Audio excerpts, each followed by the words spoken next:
and I'm overjoyed that even though the time was brief, I loved you and you loved me. I think this is the only book by Jenkins Reid that makes me cry this early on. Makes me nauseous how much I love that. Every time that I cry while reading a book, I just feel so alive after. I just started Forever Interrupted. I'm on page 50, so I'm this much in. And I decided to read my own copy and leave myself notes and comments on this one, and then just transfer those to my friend's copy so I don't crack the spine and all of those. I love cracking a spine to my own books, but not to a book that I'm gonna give to someone. I would like for those to be made by that person in their own reading journey. So this one we're gonna keep pristine and we're gonna annotate. I was thinking if I should start annotating, but honestly I think it's kind of late for me to think of my handwriting and what I'm writing, and I think I'm just gonna leave all those messy thoughts to mine, and then tomorrow I'll start transferring some annotations. I'll definitely do it as I go so it doesn't feel like a lot towards the end. But I wanted to comment the book a little bit because this is gonna be a reading vlog as well. It's so funny rereading one of your favorite books, and also it's so funny with the circumstance of this book and this author. Taylor Jenkins Reid is one of my favorite authors, if not my favorite author. Like her and Sally Rooney are my top tier authors. I love them both so much. They are drastically different, but they touch upon similar topics, and I guess that's why I love them. But I couldn't choose between them. I have already read everything that Taylor Jenkins Reid has ever written so far. Hopefully there's a new book coming up. Oh no, she did announce a new book. I think it's coming up next year. But I recently read, the last book that I read of hers was Atmosphere, and that is her latest book. And this is her debut novel, her first book ever. My reading journey with her was that I first read Seven Husbands and Daisy Jones and the Six. I don't remember which one I read first. Whichever like came out first, I read that one first. I think it was Seven Husbands first. I read them, loved them, and then I went on to read. I read them in the order I was coming out. I think it's Malibu Rising. Let me look up the order of her books actually.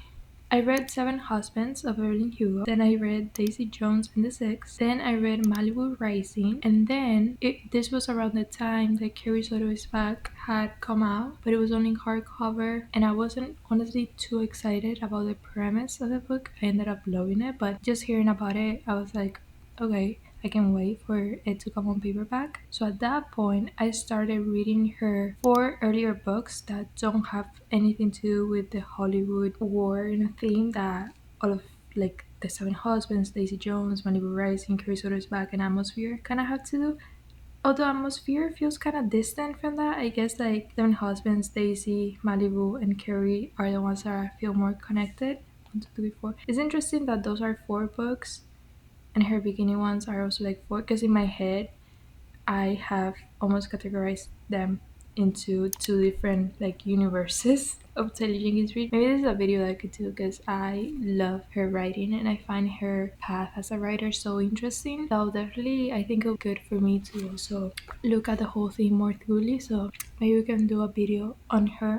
But how I view them is that she has 4 novels that came out before this whole Hollywood drama that made her really famous. Those are Forever Interrupted, that is the first one, then After I Do, Maybe in Another Life, and One True Loves. Those 4 stories, to me, they share the premise of playing with time as a narrative structure. So in this book, we see a couple that has been married for a week and he has an accident and he passes away. That is the first chapter, that's not a spoiler. And then you go on into the book to read about the past of them meeting for the first time. But this is all in the girl's point of view. And then you come back to the present of her like starting a new life without him as a widow. And it's so interesting because of that structure. If it was told in a linear way of like they met and then he died and then it's all her life afterwards, I don't think it would be as interesting as this back and forth. So I really like that playing on time. I love that all of these books don't really follow a person as a villain, but more so timing, life, the twist of fate. I love them. But they're all very mundane people with real lives and real jobs. Not that the Hollywood ones don't have real jobs, but they're more the stars that you read about, the one in a million kind of people. I love this like four. I think they're so masterful. And then you have her other four, and then her latest one is Atmosphere. And this one, I personally would put it away from the Hollywood ones because this one somehow feels more like historical fiction. I don't know. There's so much. Not saying that her other books don't have research, because all of her books have research, but Atmosphere was so rooted in history and feminism and almost telling a story that is bigger than the characters. Yeah, I don't know. It's just it has something different. I feel the other ones feel more like Hollywood drama of sorts, and this one feels more like it's teaching you something about the war. Although all of them are, I'm not putting my thoughts together very nicely. That's why we need to make the video, which I think we will do. I'm thinking about it. I'm really excited. But what's interesting about me reading this is that I read my order of reading things was Seven Husbands, Daisy, Malibu, One True Love, Maybe in Another Life, After I Do, and Forever Interrupted. Initial four, I went like backwards, and then I read Carrie Soto, and then it had been a long time since I read any of hers because she came out with Atmosphere hardcover. I love a paperback. The paperback was not even out in the UK, so I couldn't get it at all. Somehow recently got it, and I read it and I loved it. So the last book that I read of hers was her latest writing, and now I'm about to read her first writing. There's a jump of 1, 2, 3, 4, 5, 6, 7. There's 7 books between Atmosphere and this book. How many years? 12 years between this book and Atmosphere, and 7 books. So obviously her writing has grown and changed, and I think that she only gets better and better and better. All of those books to me are 5 stars, except After I Do, that was 3 stars, but I think it was honestly also my timing reading it. I really want to go back to the book and give it a second chance. But even that, like 3 stars is a good rating. When I read this, I knew it was my favorite by her. I was like, I love everything else, I really do, but oh my god, this story. This is to this day, before I started reading, I've been sure and assured that this was my favorite book by her. It's still a really good book. It's just, it's so. I feel she has reached a level of craft and atmosphere.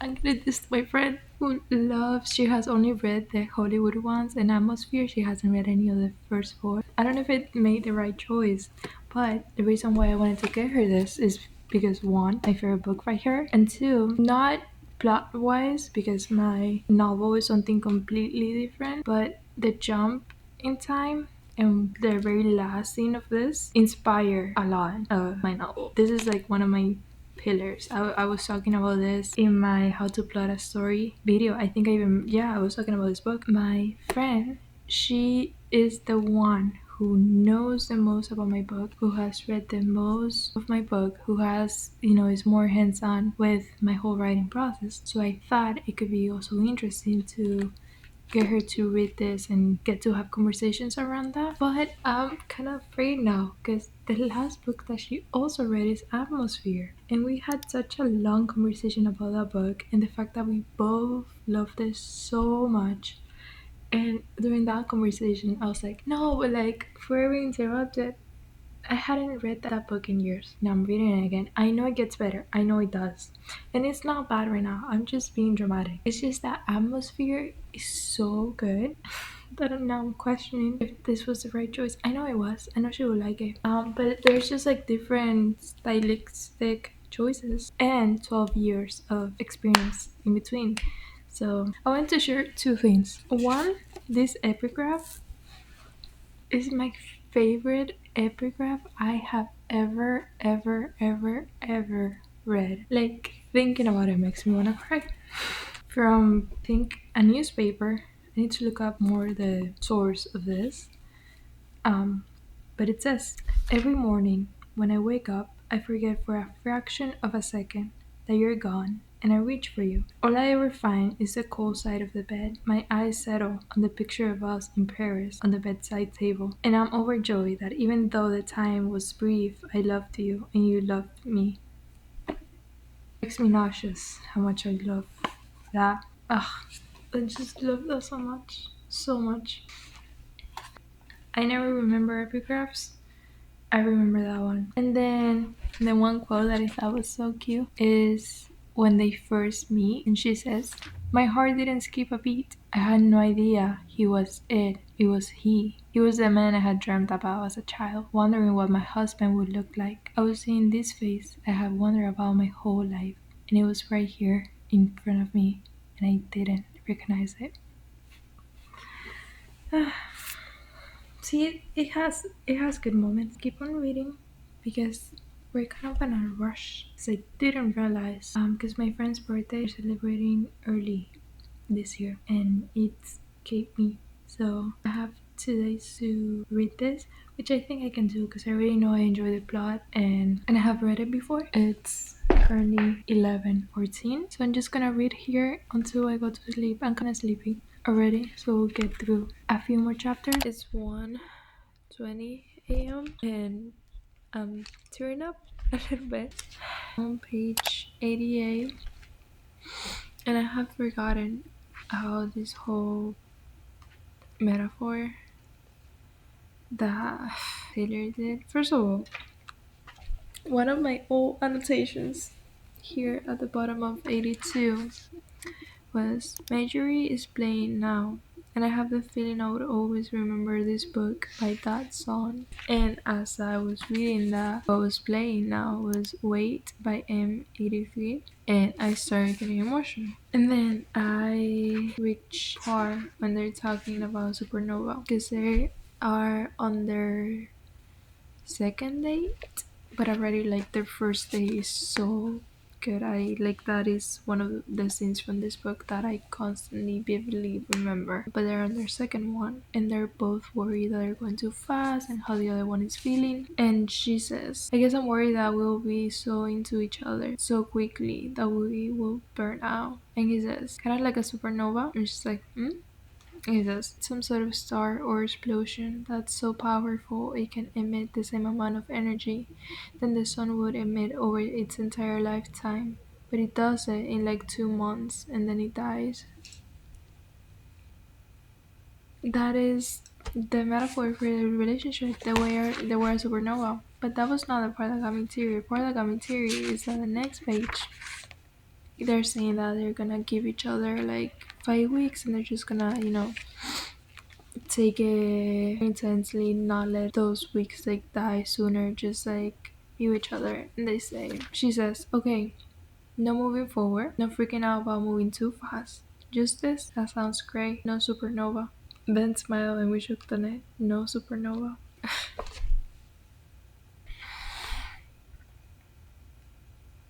At least I know that this book is still good because I think this is the only book by Taylor Jenkins Reid that makes me cry this early on. It's just that the speed at which their relationship happened.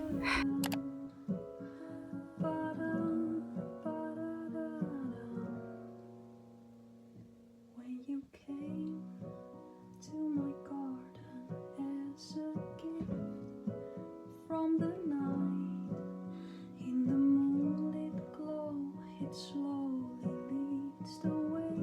Oh, Romeo.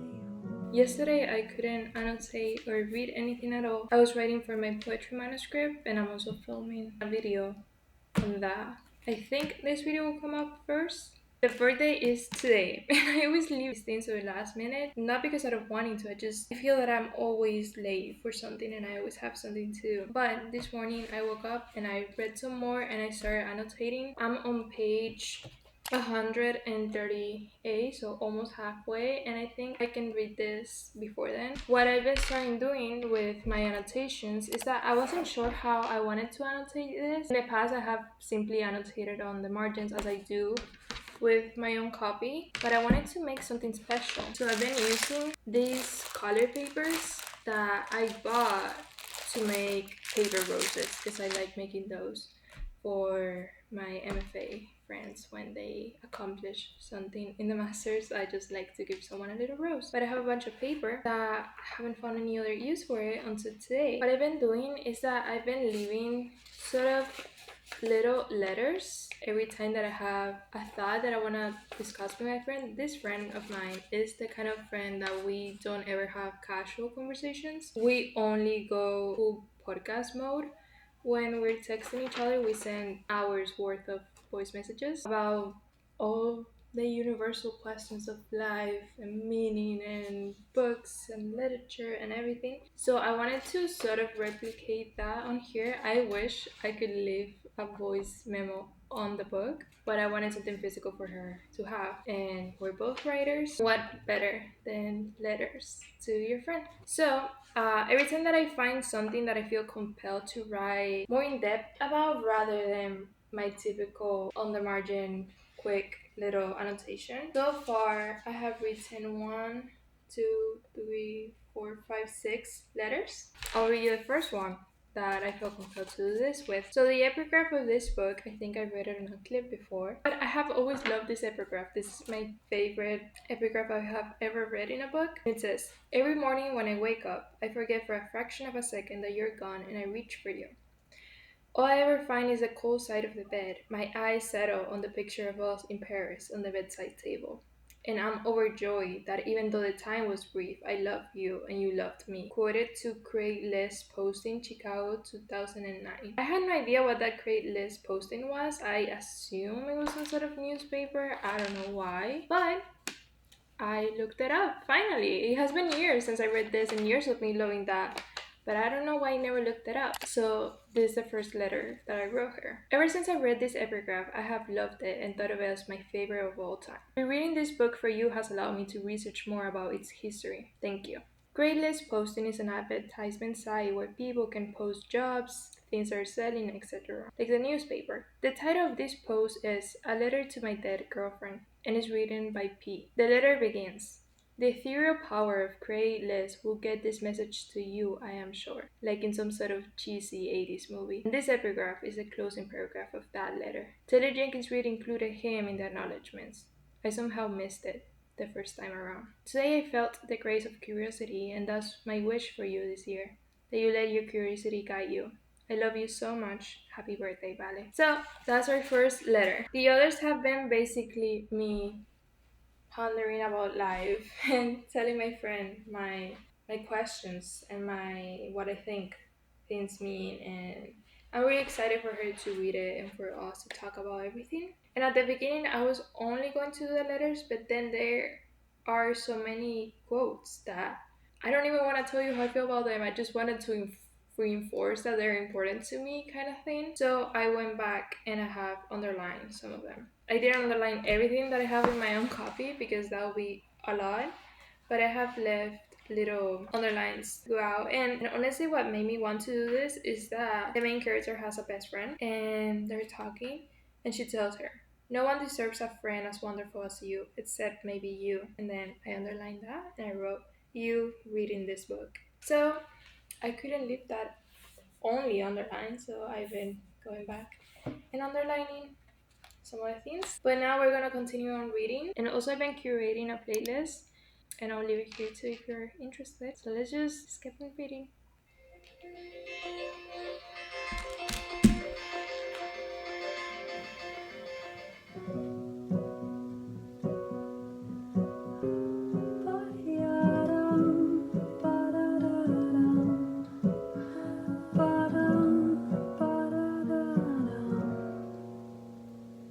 When you came to my garden as a gift from the night, in the moonlit glow, it slowly leads the way.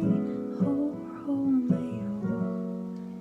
No, I won't say a word, no, it's your name that I hide as you climb the ivy, crickets call away. Oh, Romeo,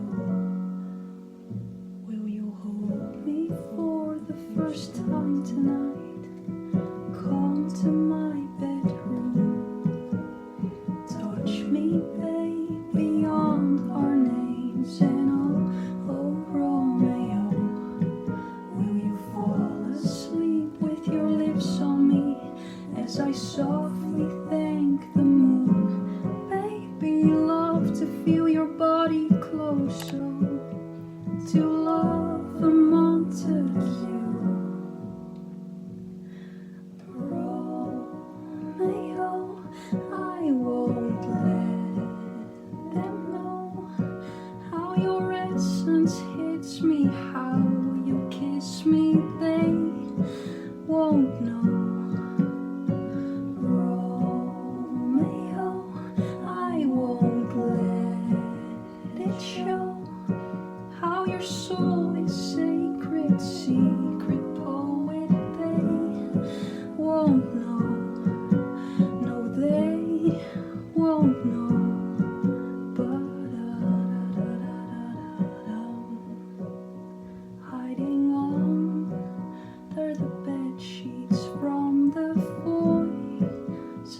my bedroom. Touch me, babe, beyond our names. And oh, Romeo, will you fall asleep with your lips on me as I softly thank the moon? Baby, you love to feel your body close, so to love a Montague. Romeo, I won't let it show how your essence hits me, how you kiss me, they won't know. Romeo, I won't let it show how your soul is sacred, secret poet, they won't know. No, they won't know.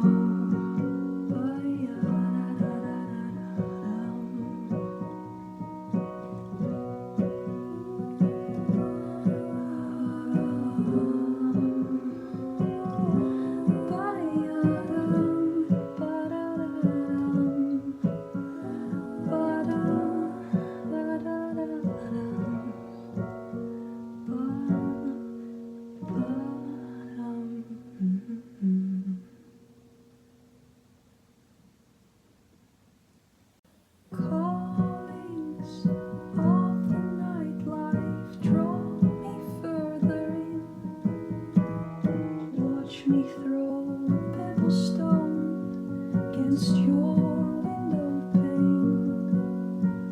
Call me from your bedroom, softly let me in. Oh, your hands just everywhere, softness of your skin. Juliet, I've been running out. So I just finished the book for a second time around, and I love it just as much as the first time, maybe even more. But it definitely was a different read for multiple reasons. One, like 4 years have been in between, and there's a drastic difference from when you're 20 to when you're 24. And I was also reading and thinking of my friend and our conversations. And I also read it already knowing the story.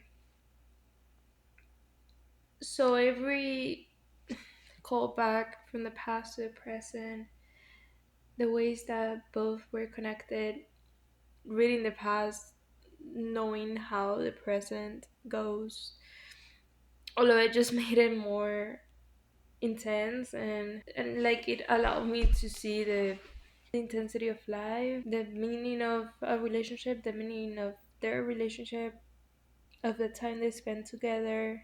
And I was also reading the last chapters with The Two of Us by Louis Tomlinson on repeat. Yes, I did that to myself, but it's the perfect song. I know that he wrote that for his mom, but it's so applicable to this story. Um, Alongside the final sentence of Normal People, those two are my favorite ending sentences of all time that I have read. And I have read a good share of books, but also this book, how the beginning and the ending connect. This is a major inspiration for writing my novel, and it was such a gift to get to reread it. I've been meaning to reread this book, but I struggle to reread books because there are so many new books that I want to read. Rereading it for a friend, it's a great excuse. I'm gonna start doing this more because I have done it before, but not for every single birthday and not for every single person that I have gifted a book. I think every time that I give someone a book, I want to do this of reading it and doing the letters was really good. I ended up all of those. The colors don't have any meaning. I started with pink and then I ran out of paper. And then I did blue and then I thought the purple was cute and then I felt compelled to write one in red.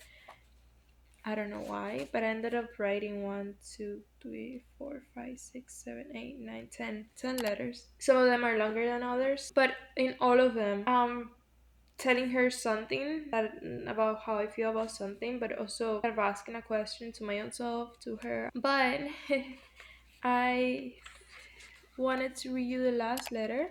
I don't think it has any spoilers. If not, I would cut them out. Try it again with the ending.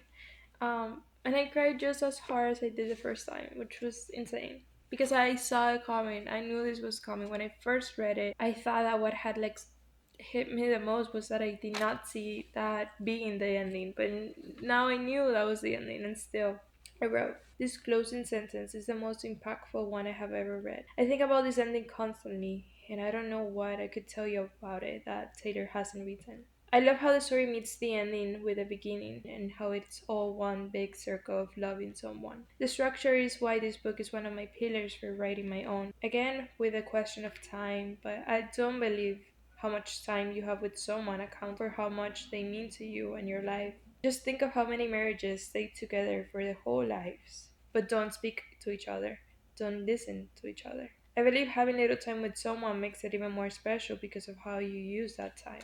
I feel a final and impending question for this situation in real life will be if Elsie marries again. She even said she didn't want Ben to be her first husband. Coming to the end of this book and writing these letters, I think that people might be like libraries. I think this was Elsie's big romance and love story because I don't think they're the same. I think her romance is when they first met, and the love story is her life after him. I think she will remarry and have another love story, and I think that's good. I'm not sure I thought that the first time I read this when I was 20. I don't think a book takes from another, and so our lives, instead of being novels, might be libraries with multiple stories.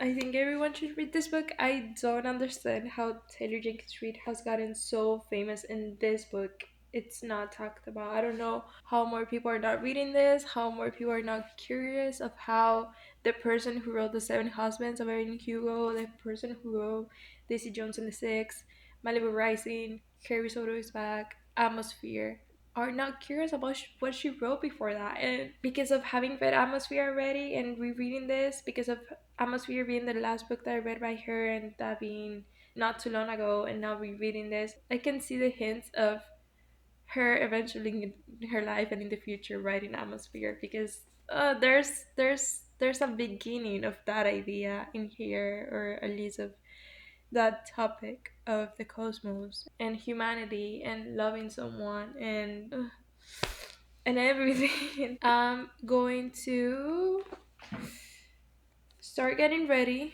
so I can wrap this and go to the birthday and be on time for once because I'm never on time. But I know that she loves to be on time, so I'm gonna be on time. Actually, I was getting ready and I looked in the mirror and I just saw this. This is this is how you know the book is good. There's something that every time that I cry about a book or while reading a book, I just feel so alive after. I don't know what it is. I think it's just I feel connected to someone and to a story. Like I feel connected to the writer, but also to the characters as if they were real people, and that's why I'm crying about them. There's something so cathartic about reading, about crying with a piece of art, especially with books, because I feel like in movies you can see the actor physically, emotionally going through those emotions. But there's something even more intimate, I feel, when it's reading, because that story was in someone's head. And if they hadn't put it down to paper, you wouldn't be reading it. Really, you're just reading about someone's thoughts. And none of this happened. None of this happened. I mean, it could have happened in real life, but it did not. I love literature.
for your friend for the birthday, for Christmas, for Tuesday, for whatever. Go get your friend a book that you love, read it again, and write letters to them and start meaningful conversations and show someone how much you love them and just love each other. Just love each other. We have so little time. Time is so weird and you never know how much you got. So go read and go show someone your favorite book and show love that way. It's very important. Okay. I'll see you later.